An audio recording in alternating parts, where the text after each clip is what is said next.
Girl steals couple's parking spot before they get sweet revenge on her.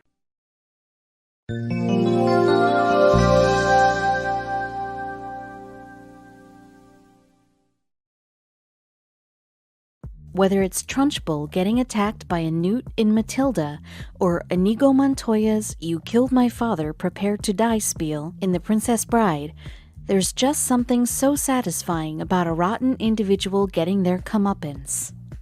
Of course, the best revenge stories come from real life, and one couple learned for themselves just how spectacular the payoff can be. It's said that revenge is best served cold, but they proved that it's best served with a sweet glaze and rainbow sprinkles. Hunter and Laura were relaxing in front of the TV when they started to crave something sweet, specifically a snack they didn't have in their apartment. The couple dreamed of Boston cream, jelly filling, and powdered sugar. It was 8:30 p.m., so they were in a serious time crunch. See, the only late-night donut place was downtown. This meant braving some nightmarish traffic, but they hoped the fried dough would be worth it. When they arrived downtown, it was packed with cars and pedestrians. They were determined to make their donut dreams a reality, but the bakery was supposed to close at 9 p.m. They had to find a parking spot, and fast. Finally, Hunter saw a street parking spot open up ahead. It was a rare find, located just beyond the donut shop and right on the sidewalk. The couple happily pulled up and prepared to parallel park into the spot. But just as she and Hunter were starting to parallel park, a little white Vespa, as Hunter described, suddenly whipped into the spot. Lara slammed on the brakes and watched as the Vespa screeched to a halt. Hunter and Lara looked at each other in shock. They had been cautious when parallel parking to avoid hitting anything, or worse, anyone, so it was unbelievable that this Vespa had stolen their spot in the blink of an eye. The two young Vespa-driven women, who were most likely college students, looked at Hunter and Lara's shocked faces and laughed. Beyond annoyed and seriously craving a donut, Hunter rolled down his window. "Excuse me, we were just backing in," he called out to the girls in the Vespa. But instead of apologizing, the girls just laughed again and replied, "Sorry, first come, first serve." At this point, the whole situation had put a pin in Laura's donut dreams. But Hunter had a different idea. He was determined that, rude drivers or not, he and Lara would get their dessert.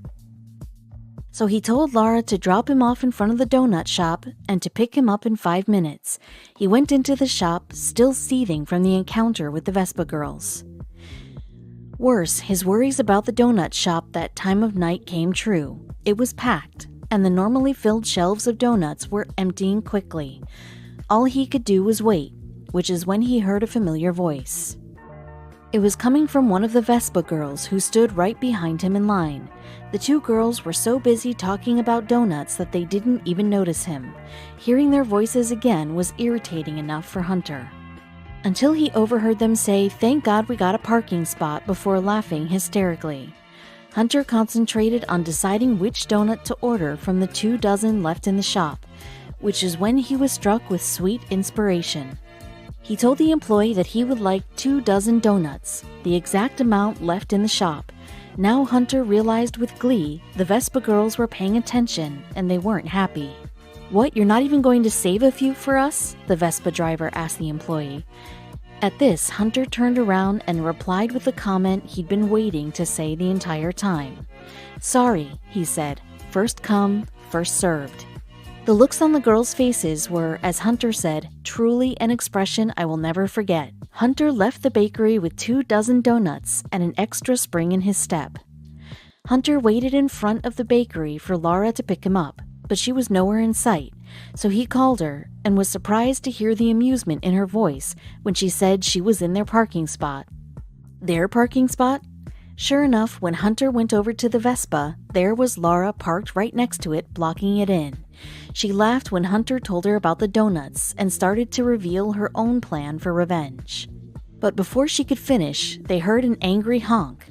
It was from the Vespa, and the girls clearly weren't expecting to see Hunter and Lara again, especially after the donut incident. Most of all, they weren't expecting Laura's own vengeful plan. Hunter and Laura toasted to the victorious occasion with 2 donuts, which they ate then and there right next to the Vespa. After all, it would have been unsafe for Laura to start driving with half a donut in her hand. After a few long minutes of dessert eating, the couple slowly drove away. But unlike the first time, they left their parking spot laughing and filled to the brim with donuts, and with the sweet satisfaction of revenge.